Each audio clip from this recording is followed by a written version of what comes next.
김경래의 최강 시사. 작년 12월 말 지난달에 포천의 비닐하우스에서 이주 노동자가 사망을 했습니다. 그때 굉장히 추운 날이었어요. 영하 체감 온도가 20도다 이런 얘기도 있었고. 주거 문제, 이주 노동자들 주거 문제가 굉장히 심각한 문제라는 얘기들은 많은데 이게 잘 고쳐지지 않고 있습니다. 관련된 얘기를 이주 노동자 기숙사 산재 사망 사건 대책위원회 최정규 변호사님하고 얘기 좀 나눠볼게요. 변호사님 안녕하세요. 네, 안녕하세요. 변호사님도 그 사망하신 그 속행 씨가 거주하던 그 비닐하우스 집에 갔다 오셨나요? 네네. 제가 지난 월요일에, 지난 화요일에 저희가 한번 방문을 했습니다. 그 정의당 유호정 의원 갔을 때 그때 같이 가신 건가요? 네네, 맞습니다. 그렇군요. 어떻습니까? 실제로 가보시니까? 네, 일단 저는 여러 차례 숙소를, 다른 숙소들을 방문했었는데요. 대부분 네네. 비슷합니다. 이렇게 비닐하우스가 농지에 수십 개가 있는데, 네. 그 가운데 검정 차양막을 두른 비닐하우스, 그것이 기숙사인데요. 네. 그 비닐하우스 안에 컨테이너든 아니면 샌드위치 패널로 가건물을 지은 형태죠. 이미 노동청에서 조사를 했는데 화재 예방이라든지 화재 발생 시 안전조치 설비 같은 게 전혀 갖춰지지 않아 굉장히 안전에 취약한 상태였고, 또 기숙사 내부 천장에 곰팡이가 발견되는 등 습기가 많은 장소에 아무래도 설치가 되다 보니까 건강에도 굉장히 취약했구나. 춥고 안 춥고의 문제라기보다는 상당히 참 주거 공간으로서는 굉장히 안전과 건강이 취약해 보인 상황이었습니다. 그게 저도 이게 뉴스 화면으로 보니까 야, 저기 불 나면 진짜 다 죽겠구나 이런 생각 들더라고요. 그리고 그 천장에 물 맺혀져 있는 거, 결로 현상 이런 거 벌어진 거 보니까 야, 이게 여기서 잠자는 게 쉽지는 않겠다. 그런데 거기서들 많이 잔다면서요. 농촌 이주 노동자들은 대부분 그런 이른바 기숙사에서 다들 잔다면서요. 네, 농촌이라는 게 기본적으로 아무래도 도시와 좀 떨어져 있다 보니까 네. 이분들이 출퇴근을 직접 하기가 어렵지 않겠습니까? 대중교통을 통해서 결국 농장주가 마련해 놓은 그런 숙소, 결국 농지에 덩그러니 놓여져 있는 그 비닐하우스에서 네. 살아갈 수밖에 없는 상황이죠.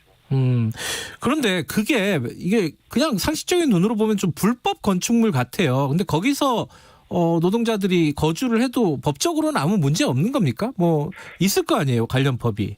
네, 관련 법이 있죠. 예. 농지법도 있고, 그리고 더 나아가서 건축법이 있죠. 예. 아무래도 여러 사람이 사는 곳이니까 이건 예. 다중 이용시설로 구별이 되고, 네. 건축법상 허가를 받아야 되는데, 예. 허가를 받지 않은 건물들이 그냥 방치되어 있고, 네. 결국 고용노동부도 이런 어떤 가설 건축물 기숙사를 계속 허용해 줌으로 이런 피해들을 막아낼 수 없다고 저는 생각을 합니다. 고용노동부가 이런 아까 지금 말씀하신 가설 건축물을 허가해주는 이유는 뭐예요? 어쩔 수 없다 이건가요? 그러니까 2016년부터 예. 비닐하우스는 집이 아니다 이런 구호로 시민단체들이 외쳤는데, 네. 이제 고용노동부는 처음에는 비닐하우스는 안 되는데 네. 가설 건축물은 괜찮다. 비닐하우스 안에다 지금처럼 이렇게 네. 가건물을 지으면 괜찮다 이런 식이군요. 예. 이번 속행 씨 사망 이후에 대책이 나왔는데 비닐하우스 내 가설 건축물은 허용하지 않겠다. 다만 비닐하우스 밖에 있는 또 가설 건축물은 그대로 허용하겠다. 사실 이게 정말 말장난도 아니고. 그럼 오히려 더 추운 거 아니에요, 지금보다? 네, 맞습니다. 비닐하우스를 이렇게 문자적으로 해석할 게 아니라 이런 임시 어떤 건축물을 사실 숙소로 사용하는 것 자체에 대한 문제 제기인데, 네. 비닐하우스 내냐 밖이냐 가설 건축물 이런 식의 허용을 계속 방치하는 것 자체가 저희는 고용노동부가 이 문제를 해결할 의지가 과연 있는지에 대해서 의문을 제기하고 있습니다. 이게 노동자들이 따로 기숙사를 구한다거나 아니면 공동 기숙사를 마련해 준다거나 이 사용자들이 이런 방법은 현실적으로 불가능한 거예요? 현실적으로 불가능할 것 같지는 않고요. 저는 지자체와 고용노동부의 의지의 문제라고 생각이 듭니다. 충분히 공동기숙사 같은 형태, 또 고용노동부도 대책을 만들었는데 빈집 같은 거를 주거시설로 사용할 수 있도록 리모델링 비용을 지원하겠다. 네.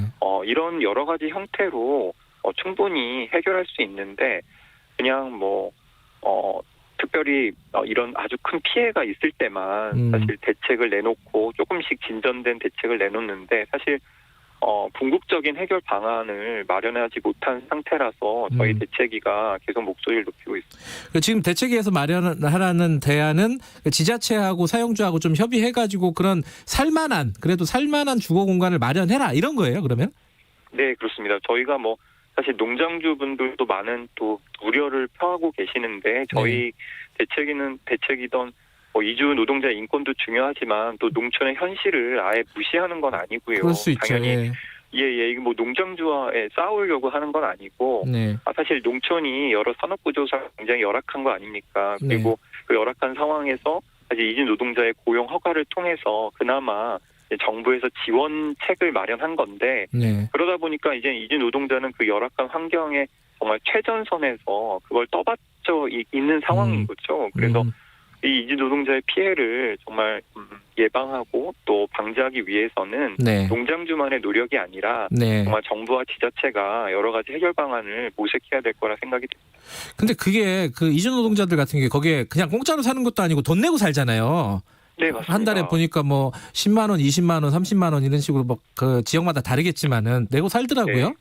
그럼 이분들이 그 좀 다른 데 가서 살고 싶어도 거기만 살아야 되는 건가요? 어때요? 아니요. 거기서 살 이유가 전혀 없죠. 제가 속행 씨의 사망을 보고 저희 대책위가 가장 가슴 아파했던 게 사실 속행 씨의 그 기숙사는 농지는 사실 도농 복합적인 도시였기 때문에 걸어서 한 10분, 5분만 나와도 사실 원룸을 구할 수 있고 그러니까요. 원룸의 가격이 월 30만 원 정도밖에 되지 않았습니다. 그럼 결국 이분들 지금 한 달에 10만 원, 20만 원을 5명이서 거의 100만 원을 냈다는데 그 100만 원을 정말 모아서 정말 원룸을 구할 수 있었으면 정말 이런 문제를 방지할 수 있었을 텐데 아쉬운 건 사실 정보가 제대로 이분들한테 제공되기가 어렵고 또 더 나아가서 아무래도 그 건물주들이 이 외국인들에게 숙소를 이렇게 월세 계약을 맺는 거에 대해서 상당히 부담을 많이 느낍니다. 왜냐하면 갑자기 연락이 두절된다든지 연락이 잘 안 될 경우에 방을 빼기가 쉽지 않기 때문에 그래서 더더욱 농장주가 사실 기숙사라는 건 기숙사는 회사가 만들어서 사실 제공하는 거잖아요. 그래서 지금 그 속행시 동료들 그 4명은 농장주가 마련한 외부 연립 기숙사를 지금 제공받고 있거든요. 그러니까 충분히 가능한 일이었을 텐데 농장주들이 사실 월세를 받는 거죠. 그러니까 그거를 또 급여에서 그냥 공제시키고 그래서 결국 노동자 입장에서는 내가 그냥 원하지도 않는 기숙사비가 공제되는 그런 상황이 초래되고 있습니다. 그러니까 이게 하려면 지금도 충분히 가능한 일인데 살만한 공간을 마련하는 것이 그게 아무도 신경을 안 썼다 이런 느낌이 드네요. 말씀을 들어보니까요. 네네, 저는 그렇게 생각합니다. 알겠습니다. 여기까지 듣죠. 고맙습니다. 네, 감사합니다. 이주 노동자 기숙사 산재 사망 사건 대책위원회 최정규 변호사님이었습니다. 5918님이 살만한 곳에서 살고 싶은 건 사람이라면 매한가지입니다. 똑같이 사람 대우해주는 게 맞다는 말씀 보내주셨습니다. 오늘 여기까지 하죠. 다음 주 월요일 아침 7시 20분에 다시 돌아옵니다.